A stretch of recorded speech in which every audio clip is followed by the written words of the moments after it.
Bismillahirrahmanirrahim. Assalamualaikum warahmatullahi taala wabarakatuh. Kita akan membincangkan satu tajuk dalam bidang sirah dan tamadun Islam bagi pelajaran pendidikan Islam tingkatan 2 yang bertajuk Kepimpinan Rasulullah sallallahu alaihi wasallam di Madinah. Okey. Sebelum tu, zaman pemerintahan kerajaan Islam ni dia ada 5, iaitu yang pertama zaman Rasulullah sallallahu alaihi wasallam, yang kedua zaman Khulafa' Ar-Rasyidin, iaitu zaman pemerintahan 4 khalifah selepas kewafatan Rasulullah sallallahu alaihi wasallam, iaitu khalifah yang pertama Abu Bakar, khalifah yang kedua Umar Al-Khattab, yang ketiga Uthman bin Affan, dan yang keempat Ali bin Abi Talib. Kemudian berakhirnya zaman Khulafa' Ar-Rasyidin ini, maka lahirlah pemerintahan kerajaan Islam Bani Umayyah. Bani Umayyah ni dia berkuasa daripada tahun 661 Masihi sehingga tahun 750 Masihi, lebih kurang dalam 89 tahun. Hebatnya kerajaan Bani Umayyah ni, asal-asalnya Bani Umayyah ni adalah golongan yang sangat kuat menentang Rasulullah sallallahu alaihi wasallam sebelum mereka memeluk Islam. Sebagai contoh, Abu Sufyan sendiri, yang mana Abu Sufyan ni dia banyak kali mengetuai tentera kafir Quraisy untuk berperang dengan Rasulullah sallallahu alaihi wasallam. Nama asal kerajaan Bani Umayyah ni diambil daripada nama Umayyah bin Abdul Syam, iaitu datuk kepada pengasas kerajaan ini. Pengasasnya ialah Umayyah bin Muawiyah bin Abu Sufyan. Okey, selepas kerajaan Bani Umayyah, timbul pula kerajaan Bani Abbasiyah, diasaskan oleh Abu Al-Abbas bin Muhammad bin Ali bin Abdullah bin Abbas. Nama gelaran beliau ialah Abu Abbas As-Saffah, iaitu pertumpahan darah kerana dia ni suka berperang. Okay, yang keempat yang keenam dan yang terakhir, kerajaan Bani Utsmaniyah. Kerajaan Bani Utsmaniyah iaitu salah sebuah kerajaan Turki diasaskan oleh Utsman bin Ertuğrul bin Sulaiman Shah. Okay, itulah antara kerajaan-kerajaan Islam yang terkuat yang pernah muncul di dalam peradaban Islam ataupun dalam tamadun Islam. Okay, kita balik kepada tajuk kita, kepimpinan Rasulullah sallallahu alaihi wasallam di Madinah. Seperti mana yang kita tahu, pemerintahan kerajaan Islam yang pertama di dunia bermula di Madinah. Sebelum tu tak ada lagi kerajaan Islam. Rasulullah telah membina asas negara Islam Madinah yang kuat dengan cara Rasulullah dia bina masjid yang pertama selepas hijrah ke Madinah. Perkara yang pertama dia buat adalah membina masjid. Yang kedua, mempersaudarakan Muhajirin dan Ansar. Nabi mempersaudarakan Muhajirin dan Ansar. Orang yang Muhajirin yang mana duduk dengan Ansar yang mana. Dan mempersaudarakan ini adalah seperti adik-beradik. Dan ada yang sehingga golongan Ansar ni ada yang menceraikan isteri dia dan diberi kepada orang Muhajirin untuk ada isteri. Seterusnya menggubal piagam Madinah, undang-undang Madinah, membina pusat perniagaan. Yang keempat, membina pusat perniagaan. Okey, kepimpinan baginda yang hebat ini dapat dilihat dari aspek ibadah, kemasyarakatan, politik dan ketenteraan. Kita akan tengok satu-satu daripada sudut ibadat, kemasyarakatan, politik dan ketenteraan. Bagaimana Rasulullah SAW. Okey, kehebatan kepimpinan Rasulullah yang pertama daripada sudut ibadat, pengikat hubungan antara manusia dengan Allah Subhanahu Wa Taala. Asas dakwah Rasulullah ialah usaha menyeru manusia supaya menyembah Allah Subhanahu Wa Taala dengan yang pertama, yang tadi kita tahu bahawa Rasulullah telah membina masjid, dan kepimpinan Rasulullah dapat dilihat apabila baginda sering menjadi imam pada setiap kali solat fardu kecuali ketika baginda sakit. Yang kedua, Rasulullah menjadikan masjid sebagai syiar Islam, tempat tumpuan masyarakat untuk beribadah, menuntut ilmu dan menyelesaikan sebarang masalah. Masjid menjadi pusat di mana ada masalah, ada sesuatu perbincangan, tempat solat, tempat bermesyuarat, semuanya dilakukan di masjid. Masjid ialah sebagai pusat pentadbiran kerajaan Rasulullah pada masa itu. Kemudian Rasulullah mengutamakan solat fardu kerana hubungan akidahnya yang rapat dengan Allah Subhanahu Wa Taala.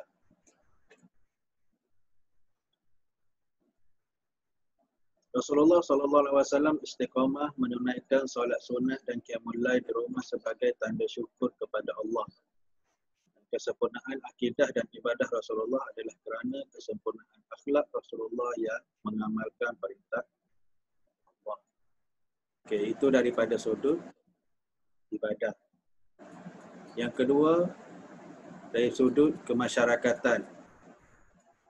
Kehebatan kepimpinan Rasulullah telah berjaya menjadikan masyarakat Madinah hidup harmoni, saling bantu-membantu dan bersatu padu mempertahankan negara Madinah.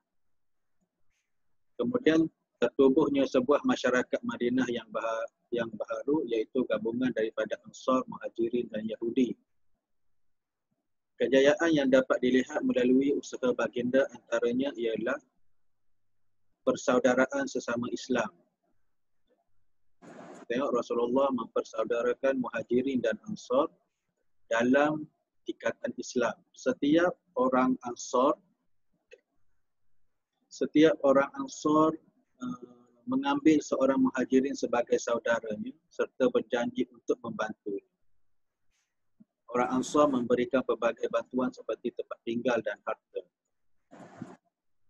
Jaminan keselamatan kaum bukan Islam. Rasulullah SAW mengadakan perjanjian kaum Yahudi dan musyrikin yang tinggal di Madinah. Mereka perlu bersama-sama menjaga keselamatan dan keamanan Madinah. Hak kemasyarakatan dan kebajikan mereka dijaga dan tidak diceroboh. Yang ketiga, daripada sudut politik, Rasulullah bijak menjaga keamanan dan kestabilan negara Madinah. Strategi politik baginda adalah seperti berikut. Yang pertama, hubungan dalaman. Rasulullah SAW menggubal piagam Madinah, iaitu Perlembagaan Negara Madinah secara bertulis. Piagam ini dibina atas dasar tanggungjawab dan keadilan untuk memastikan hak setiap individu yang mematuhi piagam ini terpelihara. Rasulullah SAW juga mengamalkan konsep syura dalam pemerintahannya. Baginda sentiasa berbincang dengan para sahabat, meminta pandangan dan menetapkan keputusan secara bersama. Rasulullah ni dia suka kepada majlis syura. Walaupun dalam satu kisah peperangan itu, Rasulullah dia mendapat mimpi bahawa peperangan itu tentera umat Islam perlu berada di dalam kota, bertahan di dalam kota, tetapi hasil daripada perbincangan sahabat, ada segelintir sahabat yang berpendapat bahawa kita kena berperang di luar kota. Dan Rasulullah terus bertanya kepada sahabat tu, dia tanya mana yang lebih baik. Walaupun Rasulullah sendiri telah bermimpi dan mendapat isyarat bahawa tentera Islam pada masa itu perlu untuk berada di dalam kota, tapi sifat menerima pandangan orang lain tu yang diterapkan oleh Rasulullah tu, Rasulullah setuju dengan pendapat sahabat yang mana kena pergi berperang di luar kota kerana bimbang, takut-takut kota Madinah ni tak selamatlah apabila diserang musuh. Bagaimana dengan anak kecil, dengan orang-orang perempuan, orang tua dan sebagainya. Okey, kemudian hubungan luaran. Rasulullah SAW mengadakan perundingan dengan sebanyak mungkin kabilah Arab di sekitar Madinah. Rasulullah mengikat perjanjian persahabatan dengan mereka atau sekurang-kurangnya perjanjian berkecuali supaya mereka tidak akan menyokong atau berperang untuk mana-mana pihak. Maksudnya orang yang di sekitar orang yang di sekitar Madinah itu tidak akan menyokong kuat kafir Quraisy ataupun golongan musyrikin untuk memerangi Islam di Madinah.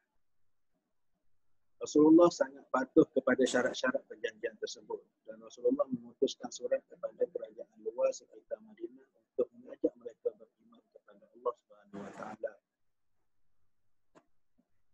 Yang keempat, daripada sudut ketenteraan, menjulang maruah agama, mempertahankan nyawa. Kewibawaan Rasulullah dalam aspek ketenteraan dapat menjaga maruah agama dan keselamatan Islam. Antara tindakan Rasulullah itu termasuklah secara umumnya mengutamakan pendamaian berbanding peperangan. Kalau kita tengok sendiri pun terdapat 28 ataupun 29 peperangan yang ditempuhi oleh Rasulullah, tetapi hanya beberapa peperangan sahaja yang betul-betul berperang. Maksudnya ada lawan pedang, ada tentera yang syahid. Ada 8 peperangan sahaja yang betul-betul berperang lah. Ada lawan pedang dan sebagainya. Iaitu antaranya ialah perang Badar, perang Uhud, perang Khandaq ataupun peperangan Ahzab, peperangan Bani Quraizah, perang Bani Mustalik, perang Khaybar, perang Hunain dan perang Taif. Itu antara peperangan yang betul-betul dikira berperang. Yang lain, Nabi lebih mengutamakan pendamaian. Sebanyak 28 perang tadi tu dan cuma 8 yang ada pertumpahan darah, yang selebihnya tu keluar nak pergi berperang, tapi kaum musyrikin ni dia orang sebenarnya pengecut, takut, so dia orang akan lari. So bila dia orang lari, Nabi kata okey tak apa, dia orang lari kita tak payah kejar. Nabi tidak mengutamakan peperangan yang pertumpahan darah itu sendiri.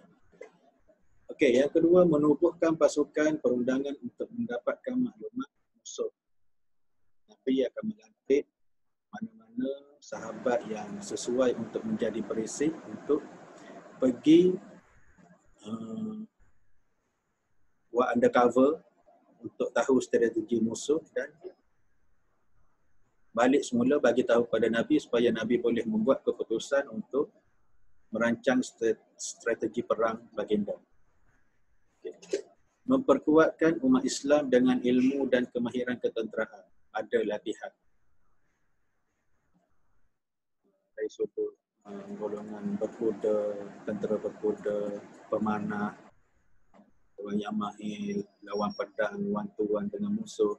Dan seperti mana kita tahu dalam peperangan, sejarah peperangan Rasulullah ni, orang dulu dia nak berperang mesti ada tuan-tuan dahulu. Ada orang yang daripada pihak Islam dan daripada pihak musyrikin akan keluar lawan seorang sama seorang. Lepas tu barulah terjadi peperangan yang besar lah. Mengetahui hampir kesemua peperangan dengan kemahiran yang tinggi dan meminimumkan kehilangan nyawa dan harta.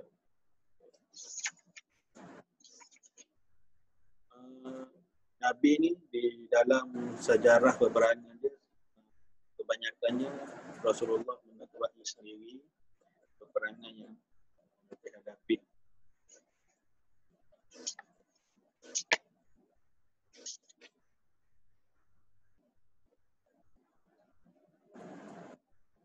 Okay, kemudian mengamalkan peperangan yang beretika seperti tidak membunuh orang awam dan tidak merosakkan tanaman. Ini adalah panggil syarat, bukan syarat, dia macam Nabi dah terapkan untuk tentera-tentera dia ni supaya di dalam setiap peperangan tu jangan bunuh kanak-kanak, jangan bunuh wanita, jangan bunuh orang tua, jangan merosakkan tanaman dan sebagainya. Berbeza dengan kita sekarang, sekali bom jatuh, semua kena tanggung ceritanya. Strategi peperangan, mempelbagaikan strategi peperangan untuk mengelirukan musuh. Terkadangnya strategi perang ni macam-macam lah, seperti perang Khandaq, tentera Islam membina parit untuk menghalang daripada tentera musuh masuk ke dalam kawasan tentera Islam. Itu bergerak secara rahsia dan pantas sehingga tidak memberi peluang kepada musuh untuk menyerang balas dan akhirnya musuh menyerah atau melarikan diri. Yang ketiga, melancarkan serangan psikologi untuk melemahkan semangat musuh dan dapat mengelakkan daripada pertumpahan darah. Dan yang seterusnya, strategi perang baginda ialah tidak panik walaupun berada dalam situasi genting, malah terus bangkit menyusun strategi baru.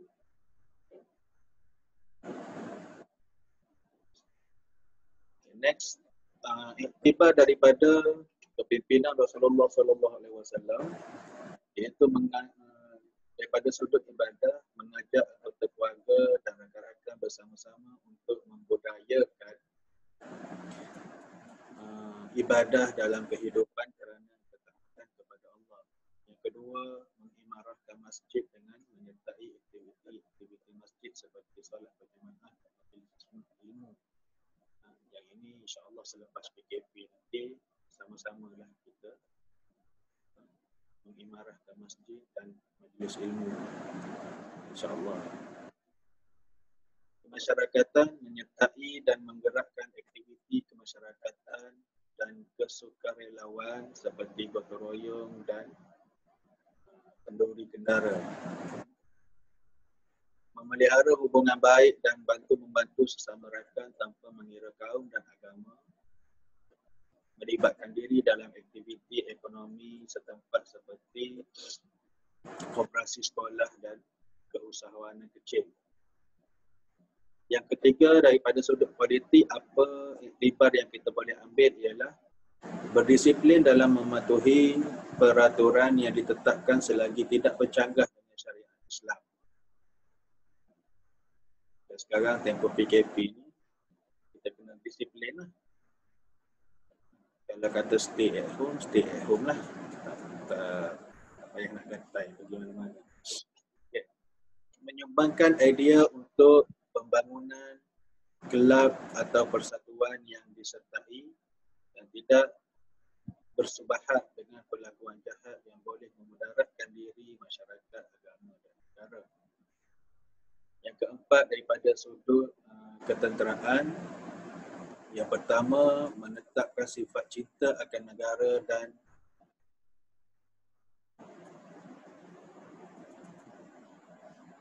dalam diri, sifat cinta pada negara dalam diri, serta sanggup berkorban demi agama dan negara. Macam sekarang ni kita patut berterima kasihlah kepada anggota polis, tentera dan sebagainya. Mereka sedang bertugas 24 jam dan kita juga sifat cinta akan negara ni kita boleh terapkan dengan berada di rumah untuk putuskan rantaian COVID-19. Itu juga adalah menanam sifat cinta dalam akan negara. Yang kedua, menjaga kekuatan fizikal dan mental dengan menyertai aktiviti sukan dan co-curricular dan menyertai dan menggerakkan badan beruniform. Okey, ini adalah sedikit sebanyak perbincangan yang kita boleh ambil ikrah ataupun pengajaran daripada tajuk ini, iaitu sifat ataupun kehebatan kepimpinan Rasulullah SAW ataupun kepimpinan Rasulullah SAW di Madinah. Semoga ada informasi hasil daripada apa yang kita kongsikan hari ini, dan sekiranya ada apa-apa permasalahan boleh rujuk dengan Ustaz ataupun boleh call saya lah kalau yang student-student saya di Raudah Secondary School. Okay, wallahu a'lam bishawab. Assalamualaikum.